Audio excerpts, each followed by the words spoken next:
Ryan Reynolds has played superheroes, A-list action stars, and romantic comedy leading men, but he hasn't always been the top choice among the actor pool. Well, that's just lazy writing.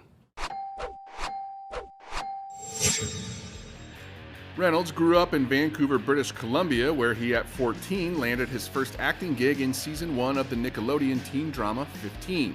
After finishing his arc in 1991, Reynolds booked other TV series and movies throughout the early 90s before deciding to quit acting.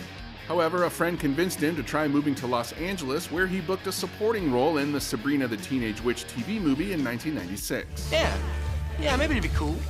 Reynolds was then offered Xander Harris on the Buffy the Vampire Slayer series, but was not interested in playing a character still in high school, so he passed and Nicholas Brendan got the part. Instead, Reynolds booked his breakout role in Two Guys, a Girl, and a Pizza Place, which ran from 1998 to 2001, and then followed the sitcom with a breakthrough on the big screen as the title role in 2002's National Lampoon's Van Wilder. I've learned that you can't treat every situation as a life and death matter, because you'll die a lot of times. Reynolds made his first foray into comic book movies, gaining 25 pounds of muscle to play Hannibal King in 2004's Blade Trinity after Colin Farrell reportedly turned the role down. Reynolds wanted to play The Flash and reportedly came close in 2005, but the movie never materialized. Instead, he booked George Lutz in the Amityville Horror, a role James Van Der Beek turned down. Well, houses don't kill people. After a string of mostly romantic comedies like Definitely Maybe and The Proposal, Reynolds debuted Wade Wilson / Deadpool in 2009's X-Men Origins Wolverine.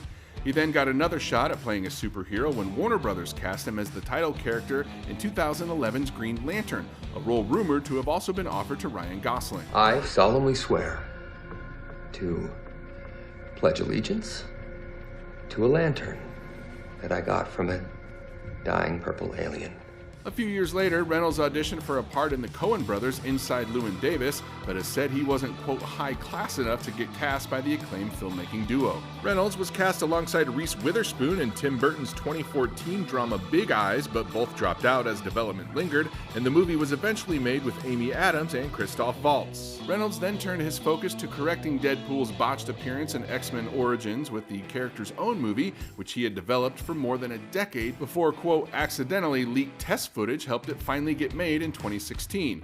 The foul-mouthed, sarcastic superhero was a hit with audiences, spawning Deadpool 2, with both movies together making more than $1.5 billion at the box office. And that's why we do it, but mostly the money. In between the first and second Deadpools, Reynolds was set to star in 2017's Life, but when shooting on The Hitman's Bodyguard went over schedule, he was forced to take a supporting role, and Jake Gyllenhaal stepped in as the lead.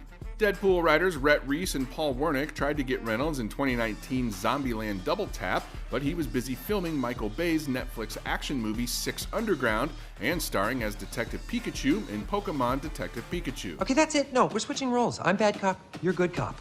Reynolds was also set at one point to star in the long-in-development video game adaptation Uncharted, but left when director Joe Carnahan departed, and Tom Holland stepped in to play a young Nathan Drake. But have no fear, you'll still have plenty of options to get your Ryan Reynolds fix, from the action comedy Free Guy to Netflix's Red Notice with Gal Gadot and The Rock.